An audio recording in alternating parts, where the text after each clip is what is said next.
One year you might change your shower by adding a shower bar and a seat. And then you might install a chairlift to get you upstairs. Then the next year you might move your bedroom downstairs. As I said, we just need more equipment, and the more you're able to adapt your home, the longer you'll be able to stay in it. You're listening to the Women's Wealth Canada podcast with Glory Gray. Be sure to download and subscribe using your favorite podcast app and like us on Facebook. Are you going through a life transition and need to find a wealth advisor to manage your investments? You don't have to feel intimidated wondering how to find the right one. Grab my free guide, 12 Smart Questions to Ask When Interviewing a Wealth Advisor. This guide gives you all the questions and why you should ask them. Just go to glorygray.com, pop in your email address, and we'll send it right to your inbox. Hi everyone, I'm Glory Gray, and welcome to the Women's Wealth Canada podcast.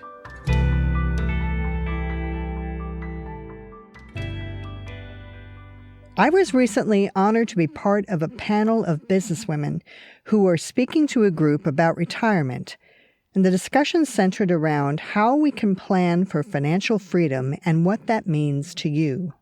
One of the questions I was asked was, how can we plan for the inevitable changes to our health and lifestyle in retirement?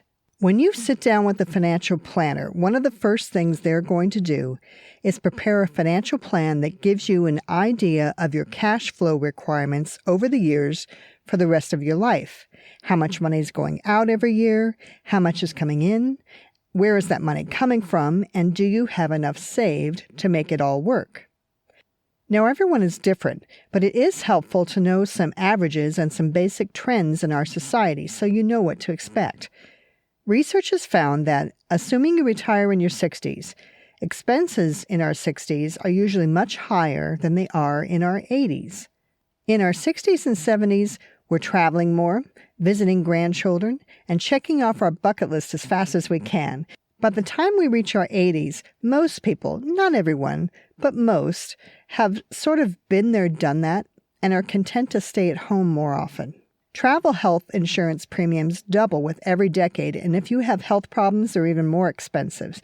And that may be another reason why people tend to stay home and spend less money traveling once they're in their 80s.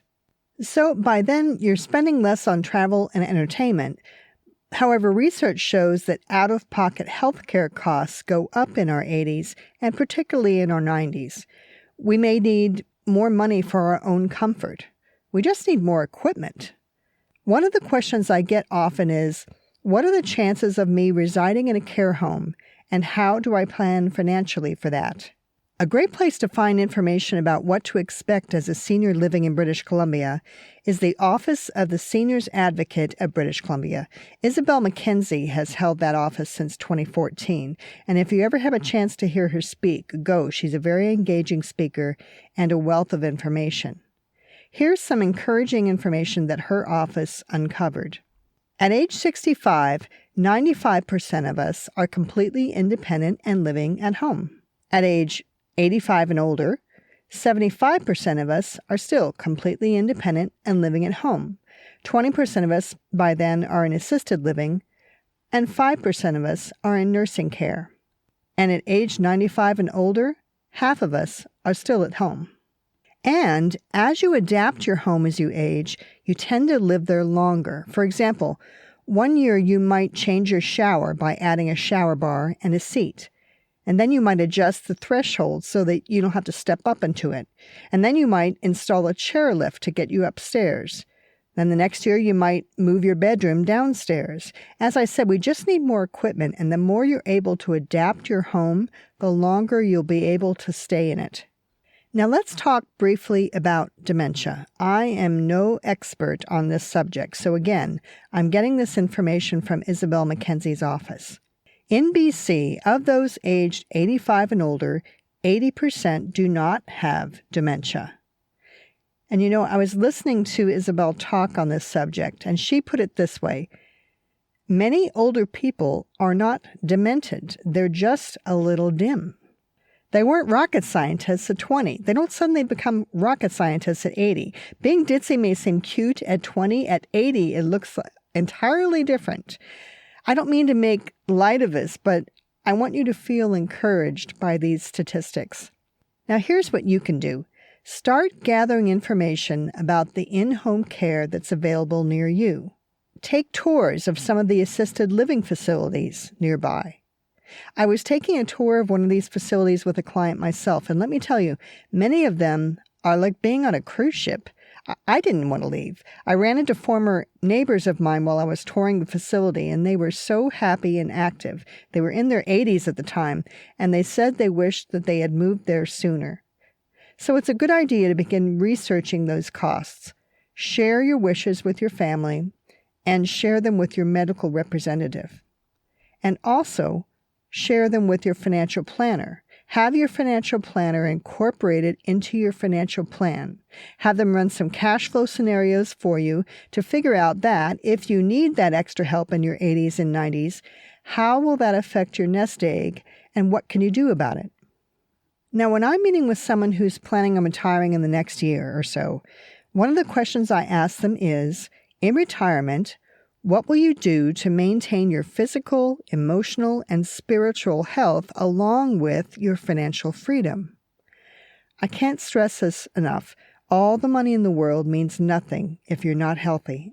If you are planning on retiring soon, one of the first things I recommend you do is find an activity you enjoy doing, hopefully one that has a social element to it, as social interaction in particular is very important to good health as we age.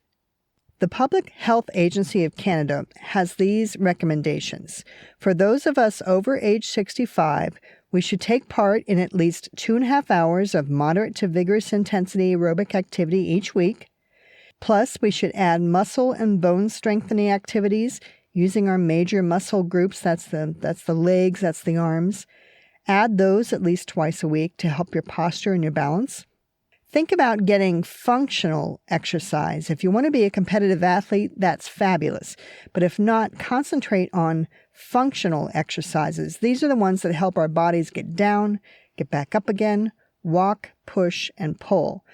Stretching our Achilles tendons to keep them flexible can help with foot pain. Circling and strengthening our ankles to keep them flexible can help so that when we twist them, there's less chance of us breaking them. Joining a walking or bicycling group can help. A dance class can help. Even if you're mobility challenged, there's more options than ever, too. Just get moving and keep moving. What about your emotional and spiritual well-being? And why would I even bring that up in a discussion about retirement? Some may think of retirement as a time to relax and take it easy, but relaxation has its limits. There's ample evidence that having a purpose is a deep driver of well-being. If you're looking for your purpose, a good place to start is knowing what you value.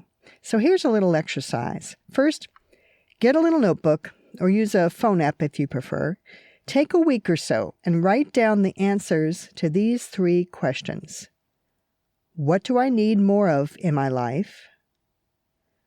What are 10 things I'm grateful for today? And what are 5 words that describe me best and why? After you've gone through several days of writing answers to questions like these, take a look at what you've written. My bet is you're going to start to see some patterns. You're going to start seeing what's important to you. And if you spend your retirement mostly doing things that are important to you, that is a healthy and happy retirement. Your retirement plan, just like your financial plan, should constantly change just as your life is changing. In my experience, most people will find their lives in retirement changing quite a bit every 5 years. Sometimes it's because there's been a change in our families, like suddenly your son has triplets and you want to move nearer to your grandchildren. But the main reason I see change every 5 years is for something that we have at least some control over, and that, again, is our health. If you want to explore this topic further, I recorded a webinar with life transition coach Stepha Kadame called The Real Questions You Should Ask Yourself Before You Retire. And you can go to my website, glorygray.com, and at the bottom, there's a link to the webinar. As an extra bonus, you'll also receive a free workbook that can help you answer the questions for yourself. Even if you're already retired, the webinar can help because sometimes retirement isn't what we expected and we need to tweak things a little. That's all for today. If this podcast helped you, please subscribe, leave us a positive review on Apple Podcasts, and tell others about it so we can help them too. Until next time, this is Glory Gray, your personal trainer for financial fitness, telling you to take charge of your finances, plan for the future, but most of all, enjoy today, and bye for now.